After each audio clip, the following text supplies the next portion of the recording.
नमस्कार, हॅरीच्या रसोईमध्ये तुमचे स्वागत आहे. मी हॅरी आज तुमच्यासाठी घेऊन आलेलो आहे नवीन डिशमध्ये पनीर ठेचा बॉम्ब. आता आपण पनीर ठेचा बॉम्ब बनवायला सुरुवात करूया.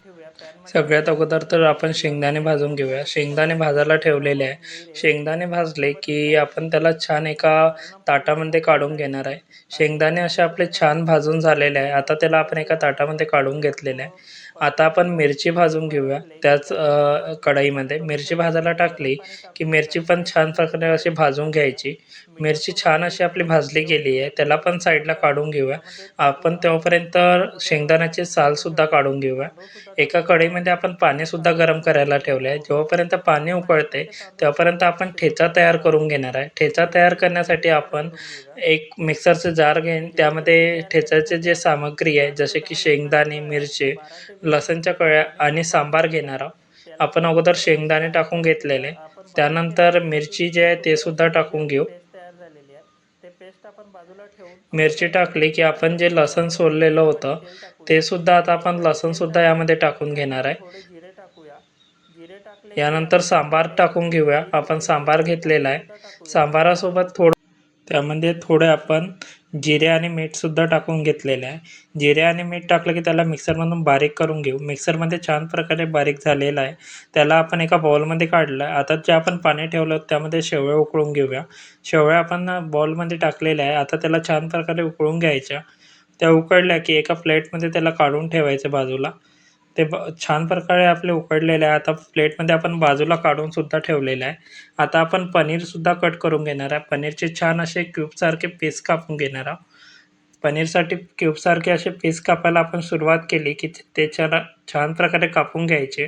त्याला कापले की आता आपण त्याला कोटिंगसुद्धा करून घेणार आहे. जे आपण ठेचा तयार केलेला होता अगोदर त्याला काही मसाले आणि थोडं बेसन पावडर टाकून त्याला तयार करून घ्यावं कोटिंग. थोडं बेसन घेतलेलं आहे इथे आपण. जास्त बेसन असायला नको कारण बेसनाची जास्त चव आलेली नाही पाहिजे. थोडं मीठसुद्धा टाकून घेतलेलं आहे चवीनुसार, कारण आपण त्याच्यामध्ये सुद्धा मीठ टाकलेलं होतं. थोडं धनिया पावडर, गरम मसाला आणि हळदसुद्धा टाकून घेणार आहोत आपण याच्यात. ते सगळं एकजीव करून घेऊया. चांगल्या प्रकारे फेटून घेऊया त्याला. ते फेटलं की आता आपण जे पनीरचे क्यूब तयार केले होते त्याला ते कोटिंग करून घेतलेलं. कोटिंग केलं की त्याला आता जे शेवया आहेत त्याला ते सुद्धा आपण त्याला लावून घेऊया. छान असे बॉम्बसारखे त्याला तयार करायचे आहे आपल्याला. ते आता आपण तयार करून घेणार आहे. चला बघूया तयार करणं कसं होतं तर. तुम्हीसुद्धा ट्राय करायचं आहे तुम्हाला. छान असे आपले क्यूब तयार झालेले आहे. आपण त्याला शेवयासुद्धा लावून त्याला बॉम्बसारखे तयार केलेले आहे. तुम्ही बघू शकता. आता समोर आपण त्याला फ्राय करणार आहे.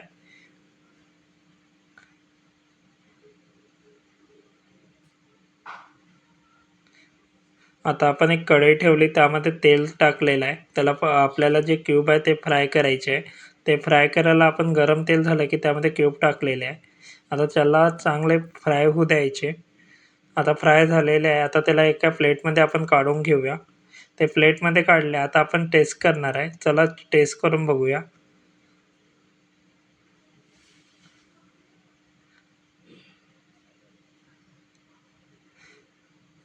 खूप सुंदर अशी चव आलेली आहे आपल्या क्यूबला. तुम्हीसुद्धा ही रेसिपी ट्राय करा आणि माझ्या चॅनलला सबस्क्राईब करा आणि लाईक करा.